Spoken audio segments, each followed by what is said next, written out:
And I wanted to introduce Antje Renner and Wolfgang Gartner. Wolfgang is the Director of Marketing for the Saxony Visitor Association, and Antje's the product developer that is responsible for product development for the state of Saxony. And they have created an enormous amount of deep content for accessibility, and we're going to talk to them. They will tell us how they did it and then why they did it. Right. Great. Welcome everybody to our presentation. I'm glad you're all here, even if you have only come for the food, that's excusable. From my talk, you can already guess I'm the marketing guy, so I'm going to introduce the destination first, Saxony, because some of you might not have been there, I've never heard of it. Both is possible. Okay, my colleague Antje will also talk, don't worry about it. But we need the next slide. We don't have the... Doch. Ah, there it is. I'm sorry. This is my part of the presentation. Where's the handbag, yeah? What about Saxony? Saxony is one of the 16 states of Germany, and we're also the #1 cultural destination. That might be hard to believe if you have never been there, but there are good reasons for it. Saxony is about 1100 years old, but already in the 12th century, Saxony got very rich when they found silver in the southern regions, today called the Ore Mountains. Yeah? And it's a UNESCO World Heritage Site also. And before World War II, Saxony was the richest part of Germany, the most industrialized part of Germany, and also the most densely populated part of Germany. So before the war, every traveler to Germany would have come to Saxony. Let me illustrate it better with our 3 large cities. Chemnitz is the cradle of German engineering, and it was also the most industrialized city of Germany. Leipzig was the center of world trade, and Dresden was considered to be one of the most beautiful cities in the world, and it was also the second most industrialized city in Germany. Unfortunately, then there was World War II, and after World War II, we had the misfortune of falling behind the Iron Curtain, and other parts of Germany got rich, including former poor houses like Bavaria. Yeah? These guys were still wearing leather trousers and doing strange dances, yeah, which all of the things we got rid of in the 19th century when we got industrialized. Just joking, not jealous. Anyway, so then the communists took over and they basically tried to erase the identities of the people in East Germany. I can assure you it didn't work in the case of Saxony, because when the peaceful revolution happened in 1989, which started in Saxony and blew away the communist regime, the Saxon flags were out almost instantly. Yeah? The fact that we're the #1 cultural destination was also helped by the fact that we were ruled by one family for 829 years, until 1918 when we became a republic. So these guys had plenty of time to build wonderful buildings, to collect some of the best art in the world, and to also promote music. That's why we are so strong on culture. But why do I tell you? Let me show you something instead. Lass mal hinsetzen, damit wir nicht im Weg stehen. Du kommst gleich.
So much for a first impression.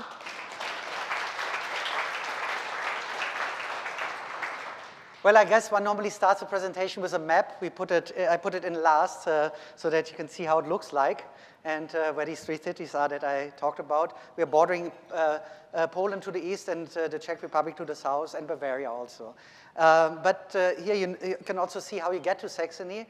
But what happens once you are there, especially if you're a person with special needs, and that's where Antje comes in, one of the great authorities on that subject in Germany, as I may say. So Antje, take over, please. Thanks, Wolfgang.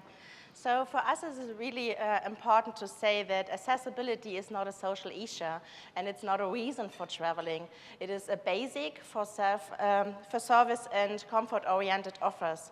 So therefore, it is important for us to emphasize that we see accessibility as an important comfort and quality feature, which must be taken into account as a cross-sectional task for all Saxon tourism areas as well as products.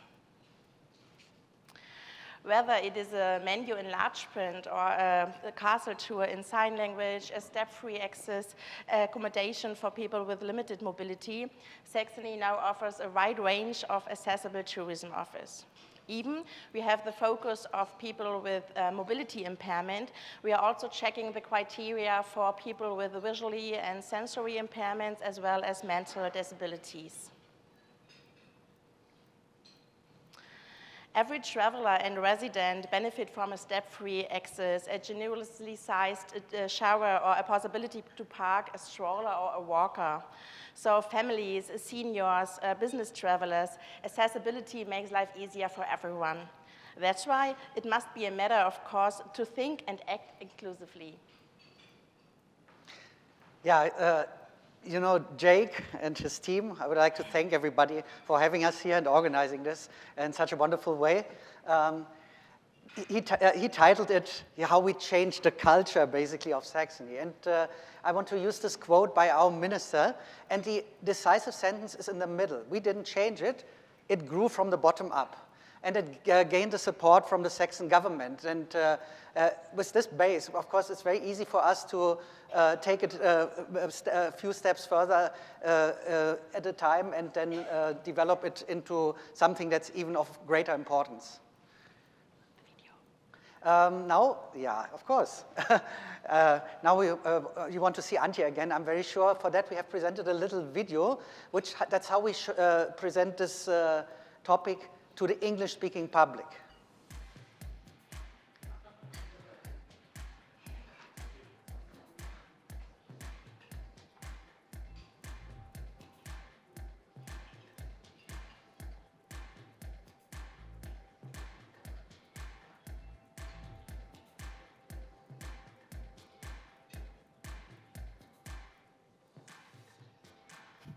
Hello and a very special welcome to Saxony.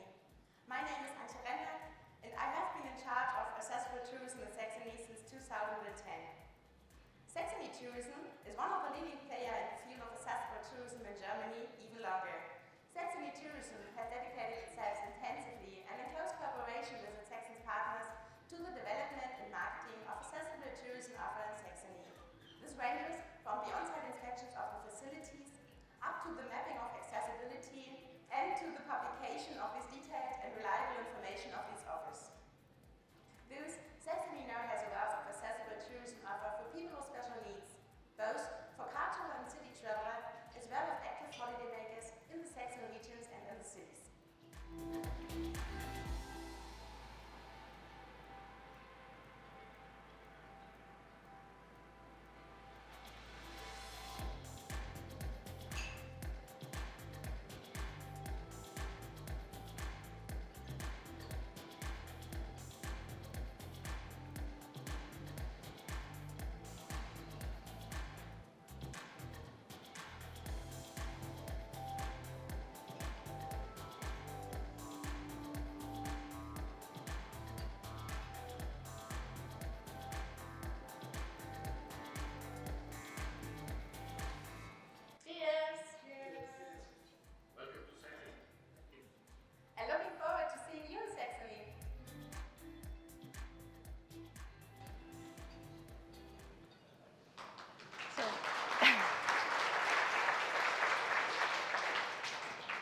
just a few more slides, just to explain how we are working. So in 2006, it was the idea to combine the tourism competence with the competence of the Saxon Disabled Association. From the beginning, we have placed a great emphasis on this quality of our accessible tourism offers, especially on the reliability and the accuracy of the detailed information on accessibility. Therefore, I go on spot on every facility and take there the measurements. I check them carefully and evaluate it according to unified Saxon quality criteria. What does it mean? It is not a self-assessment of the facility. So it's reliable information. So in addition to this, we register, just a second, have to go back. In addition to this, we register special offer like induction loops, inscription in Braille, and special tours for mental impairments.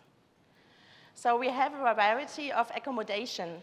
So far, most of these are only provide 1 or 2 accessible rooms, but luckily the laws have changed, and now it has become mandatory for new properties to make 10% of the rooms wheelchair accessible, which is also a result of constant lobbying.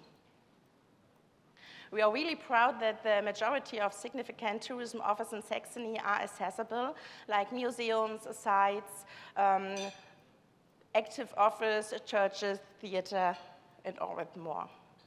So all checked tourism offers are published on our German brochure, but we are also presenting them on our English website. It's called www.visitsaxony.com. There you can find some recommendation for accommodation, for leisure facilities, as well as recommendation for a 3-day, 5-day, or 7-day trip to Saxony. As you can see, we are providing all detailed information on accessibility, and we are using these pictograms for visualize the measurement on accessibility. And let me do a short sidekick. As I went to a really big fair, ability fair in Germany, it's called RIA-Care in Düsseldorf. I was presenting all my general and accessible brochures, and I saw a really cute couple, and I saw that her running tears over her face, and I was thought, oh, what happened? And I asked her, how can I help you? But she said, no, I'm so lucky and I'm really overwhelmed because with your information, I can plan our trip to Saxony. And this is one of my biggest dreams. I really wanted to go to the capital, to Dresden, to see the Church of Our Lady, the Semper Opera, as well as Saxon Switzerland, which has an awesome landscape. And I was really, oh, wow, this is what I want to achieve. I want to help you planning a trip to Saxony. And I'm really lucky that we have this project in Saxony and we can help and support everyone. Yeah, so where are we today?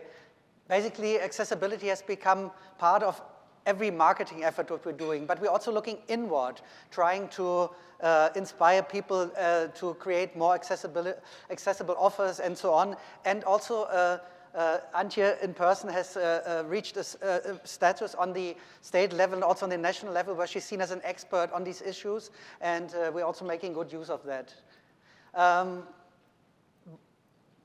You want to point out this beautiful man on the picture, on the motorcycle. Oh, yes. How could I forget? No, I wouldn't have forgotten. Do you know him? You see the man on the motorcycle?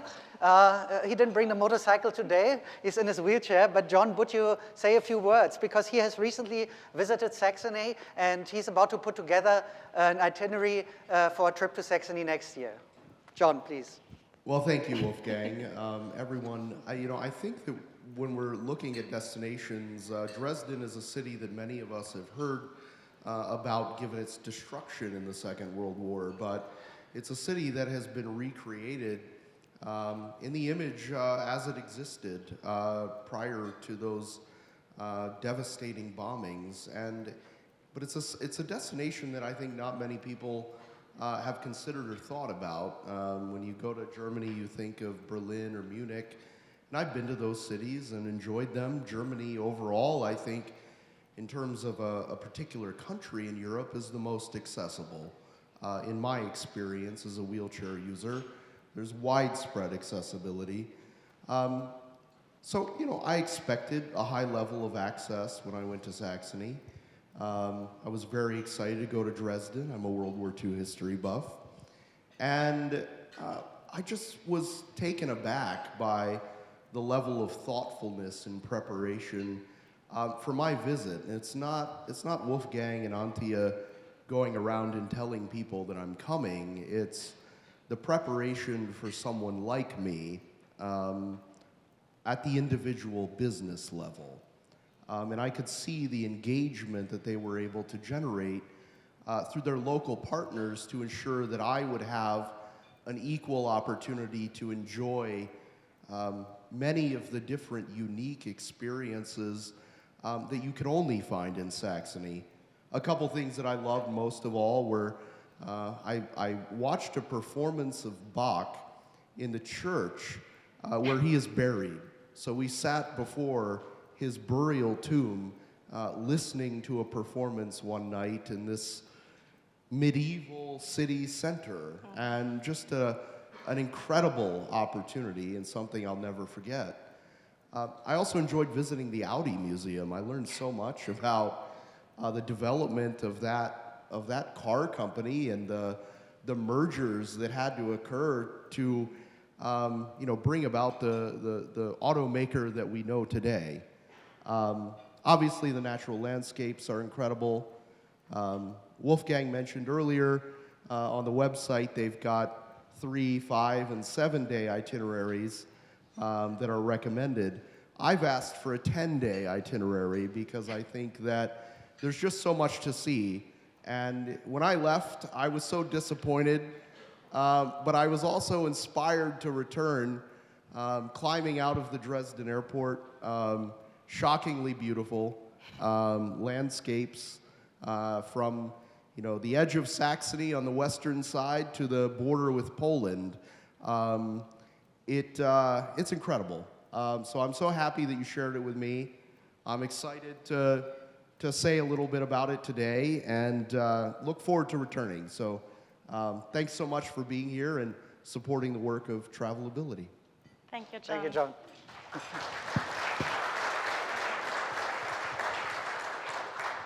So once again, our websites, we have a B2B section also for those who need it, and the special information on accessible travel.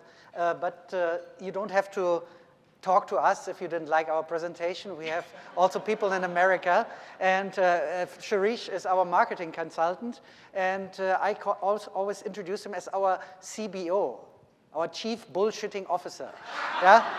I mean, the man is fantastic because he's acted in many Bollywood movies, and he's a very flamboyant guy and does wonderful presentations. And then we have the ever-friendly and efficient Victoria as our press representative. So if you don't like us, talk to them. Well, I think we like you, so we'll see, Hopefully. we won't need to talk to them. Anji, so your day-to-day, what do you do as part of your job? Do you go out and measure all these? Yeah. So you go to help hotels. Let's see. So you go to hotels and you go to attractions and you actually, so you have a schedule. How many do you do in a day? So it's not only for taking the measurements, I'm doing all of the marketing activities. So it's really fully packaged. So I'm doing the research, I'm doing the measurements on spot, so I can handle 5 accommodations or 5 leisure facilities because I need 1 to 1.5 hours for each. But I'm also I'm checking it carefully and then evaluating it to our Saxon criteria, and then publishing it in the German brochure as well as on the website. But also I'm going to the ability fairs in Germany, as well as the Ability Expo New York, Jersey. I went there last year for the first time and this year for the second. And it was really great because the people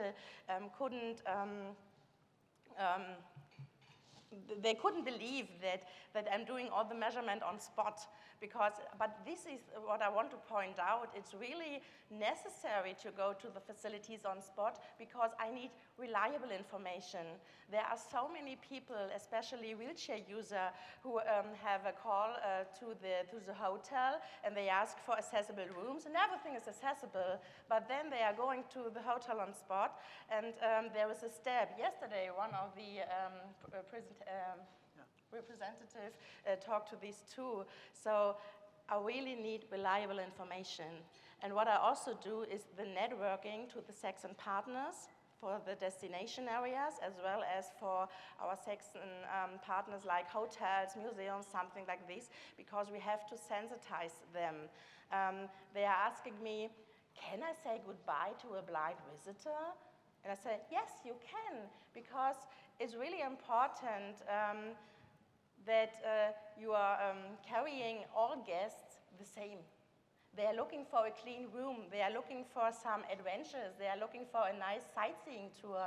This is important. It's not important that it is accessible. We need accessible tours, but this is not the important one. So just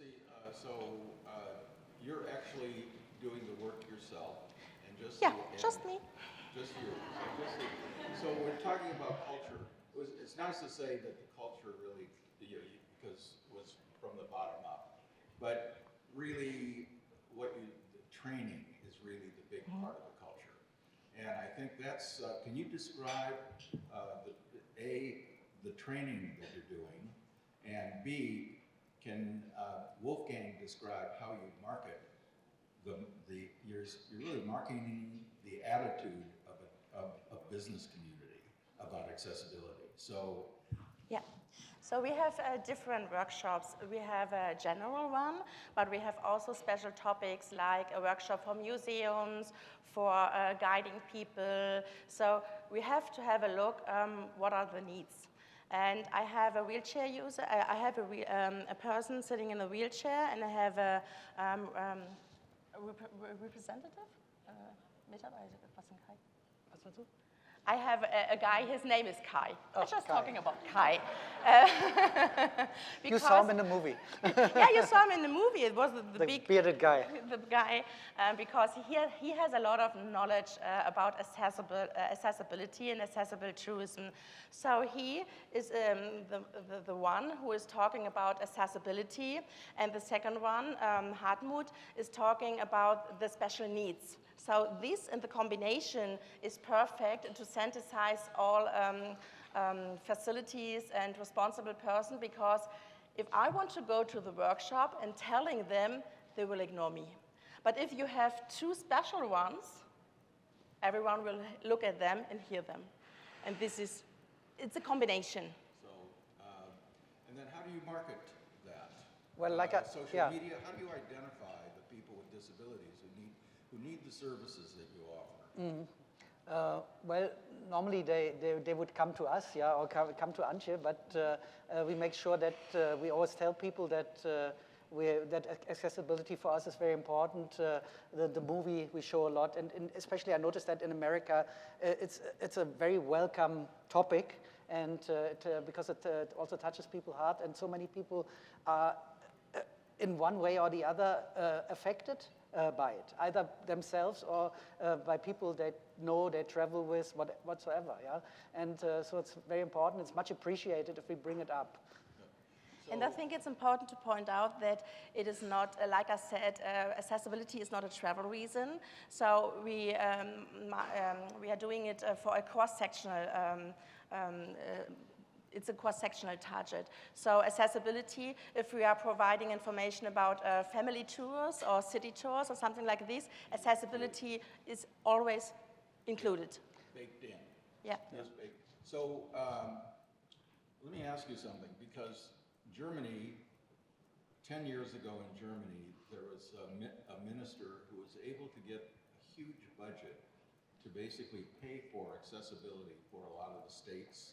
And part of that is really, and I think that funding ended last year, that they were funding accessible assessments for hotels.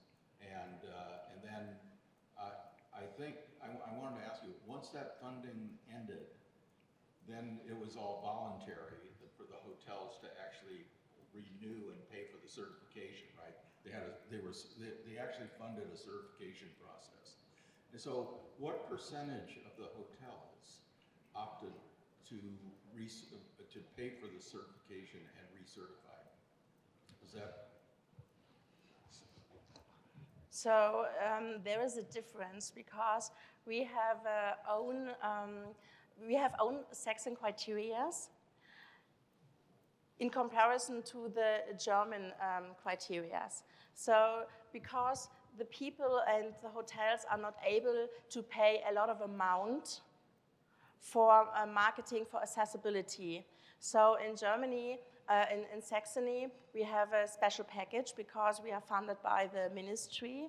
And so a hotel, for example, have to pay 200 euros for a 2-year marketing and for the on-site inspection. And in comparison to the German certification, you have to pay 500 up to 1,000.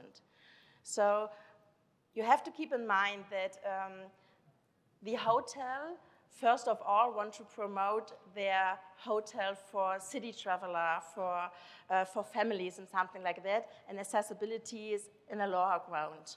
But if it's not so expensive, they agree to doing the site inspection. So you're subsidizing. Yeah. So Yeah, but before it's misunderstood, it's not that we wanted to be cheaper than the federal level. We were just earlier, yeah, we had an early start and we had already developed our own criteria, and only then the federal government decided we should make it a federal issue, but we didn't agree with the way they did it. Yeah. Okay, I'm getting the hook here. So just Shall we wave back? So thank you so much. This was welcome. a very enlightening presentation, and just so give them a wonderful hand. Thank you. Great. Thanks, Jake.